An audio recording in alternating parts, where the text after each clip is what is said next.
Municipal ఎన్నికల్లో భాగంగా 3వ వార్డు నుండి భారతీయ జనతా పార్టీ అభ్యర్థిగా ఈరోజు నామినేషన్ వేయడం జరిగింది.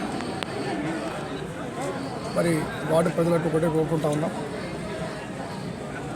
వార్డును అభివృద్ధి చేయడానికి మరి ప్రజలకు అందుబాటులో ఉండి పనిచేయడానికి మేము సిద్ధంగా ఉన్నాం. ప్రజలందరూ కూడా మరి కమలం పువ్వును ఓటేసి గెలిపించాలని కోరుకుంటూ మరి ఎంపీ గారు మొన్ననే రఘునందనరావు గారు గెలవడం జరిగింది. వారు కేంద్ర నిధులతో ఎంపీ నిధులతో మరి డ్రైనేజ్ సిస్టమ్ కానీ మరి సీసీ రోడ్స్ కానీ మరి ఇల్లు లేని వారు నిరుపేదలు చాలామంది కూడా మరి కిరాయికి ఉండి ఇల్లు కూలిపోయి బాధపడతా ఉన్నారు. వాళ్ళందరూ కూడా ఇల్లు ఇప్పించే బాధ్యత తీసుకుంటాం. అదేవిధంగా మరి పెన్షన్లు రాక 2-3 ఏళ్ళ నుంచి చాలామంది భర్త చనిపోయిన వాళ్ళకి కావచ్చు, విడోస్కి కావచ్చు, మరి ఏజ్ 65 సంవత్సరాల దాకా వారికి కావచ్చు పింఛన్లు రావట్లేదు.